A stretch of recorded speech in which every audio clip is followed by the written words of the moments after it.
پاک رب تر ټولو زیات عظیم جمهوری ذات دی.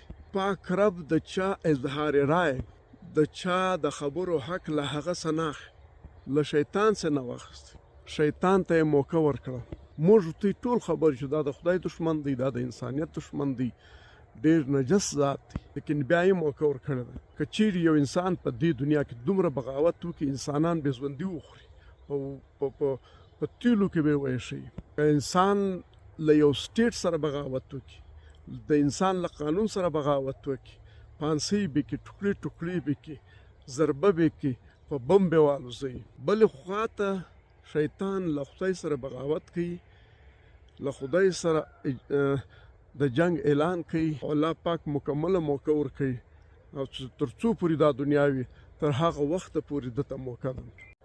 شیطان چې له پاک رب سره د بغاوت اعلان وکړي، د جنگ اعلان یې وکړي، د الله پاک په وس پردی چې په 2 سکند کې یې ختم کړي. چې کله د انکار وکړي آدم علیه السلام ته له سجدې، په هغه وخت کې په 1 سکند کې ختمولی سوای، نیست و نابود کولی سوای، لیکن الله پاک دته موقع ورکړ تر څو پورې دا دنیا یې تر هغه وخته به شیطان ته د انسان په زړه کې ځای ورکړي، د انسان په وجود کې ځای ورکړي، او ورته ویل چې ته څه کوې کوه، دغه انسان ما جوړ کړی، زما بنده دی، زما خبرې به مني، ته خپل کوشش وکړه، ستا په وس هېڅ نه دي پوره.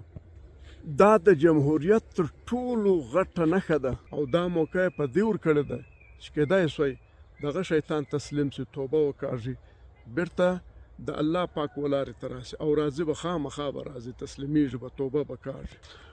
دلته انسانانو زموږ خولې تړلې دي. موږ د حق خبره نه سوی کولی، موږ د انسانیت خبره نه سوی کولی، د قرآن او حدیث چې کومه لار دی، کوم حکم دی، هغه نه سو یادولی. او بلې خواته زموږ عظیم رب دې دنیا پاور او طاقت چې ټوله نړۍ د ده تابع ده، لمر او سپوږمۍ د ده تابع ده، زموږ عظیم پاک رب د دې دنیا طاقت هر څه یې په وس پردی، هر څه کولی سوای.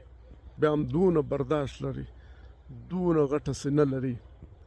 یو انسان حیران، ته طاقت دی، ته پاور یې، ته هر څه کولی سوای، ډېر غټ غټ قوتونه، هر څه په 1 سکند کې ختمولی سوای، لیکن تا هر چا ته موقع ورکړې ده په دې وجه چې هغه به لارې ته راشي، توبه به وکاږي. د دنیا او ژوند ته د انسان ژوند چې د 1 سکند، په 1 سکند کې دی 500 ځایه غول ولړي. که 1 سکند د زندګي وخت دی، په دې کې دښمنیانې، بارډران، نفرتونه، 15,000 کیسې جوړې کړي، بیا نو مړ شي، قبر ته ورسي، بیا الله پاک حساب ورسره.